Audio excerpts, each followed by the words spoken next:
ka dito sa ano? Anong current natin, sir? Sabi natin mga 500 amperes. 100. Kaya para ma-check natin yung consistency niya. Ah, Usually, definite time lang yan. So, dapat parehas na time lang. Okay na? sige, 510.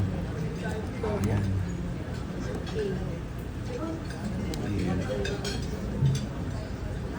Charge.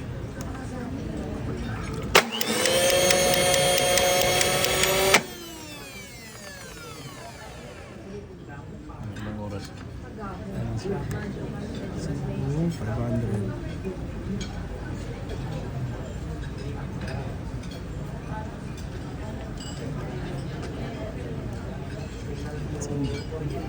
Okay na. Kahit yun.